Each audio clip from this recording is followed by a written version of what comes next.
स्वागत आपका केकेएस इको ज्ञान गंगा में। और आज का हमारा टॉपिक है कॉस्ट्स इन शॉर्ट पीरियड, अल्पकाल में लागतें।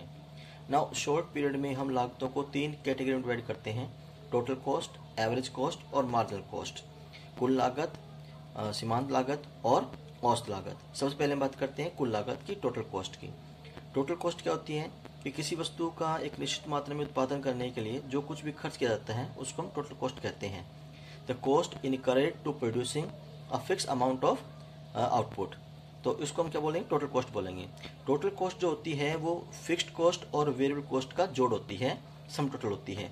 Total cost is equal to fixed cost plus variable cost. स्थिर लागत और परिवर्तनशील लागत के जोड़ को हम कुल लागत कहते हैं। नाउ सबसे पहले बात करते हैं फिक्स्ड कॉस्ट की।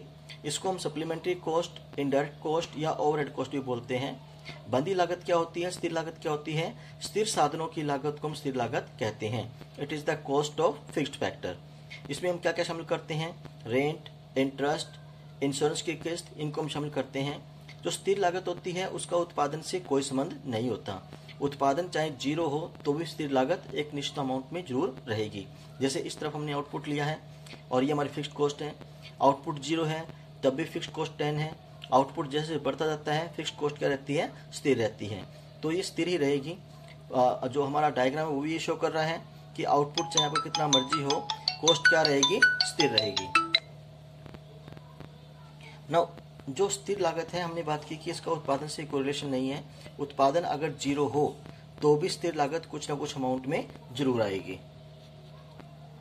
नाउ इसके बाद बात आती है वेरिएबल कॉस्ट की, परिवर्तनशील लागत की। It is the cost of variable factor और the cost which varies according the product level. वो कॉस्ट जो उत्पादन के साथ साथ परिवर्तन होती रहती है, अर्थात जैसे उत्पादन परिवर्तनशील होगा ये कॉस्ट भी बदलती रहेगी। अगर उत्पादन जीरो है तो ये कॉस्ट भी जीरो होगी, उत्पादन बढ़ेगा तो ये भी बढ़ेगी।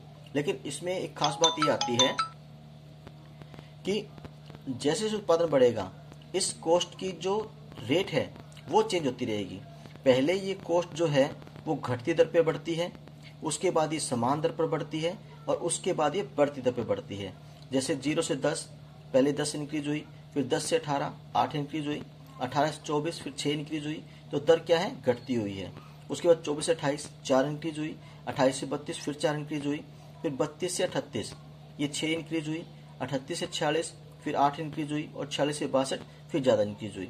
यानी जैसे जैसे अपनी उत्पादन बढ़ता जाएगा ये कॉस्ट पहले घटती दर पे, फिर समान दर पे और फिर बढ़ती दर पे बढ़ेगी।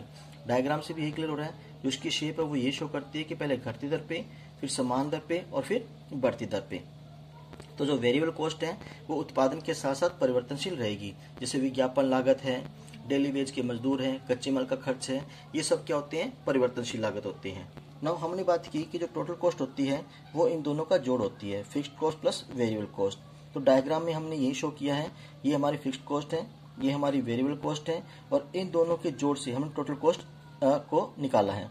जो टोटल कॉस्ट है वो फिक्स्ड कॉस्ट के स्टार्टिंग पॉइंट स्टार्ट होगी, क्योंकि जीरो उत्पादन पर भी फिक्स्ड कॉस्ट जरूर रहती है। तो फिक्स्ड कॉस्ट का स्टार्टिंग जो पॉइंट होगा वो टोटल कॉस्ट का स्टार्टिंग पॉइंट होगा। नाउ टोटल कॉस्ट और वेरिएबल कॉस्ट का जो डिफरेंस है वो समान रहेगा। क्यों समान रहेगा? क्योंकि इन दोनों का डिफरेंस फिक्स्ड कॉस्ट के बराबर होता है, स्थिर लागत के बराबर होता है, और स्थिर लागत जो है वो क्या रहती है? कांस्टेंट रहती है। तो इनका जो डिफरेंस है वो भी क्या रहेगा? कांस्टेंट रहेगा, चाहे आउटपुट कितना भी ज्यादा होता जाए। ये कभी भी एक दूसरे को आपस में टच नहीं करेंगी। Thank you.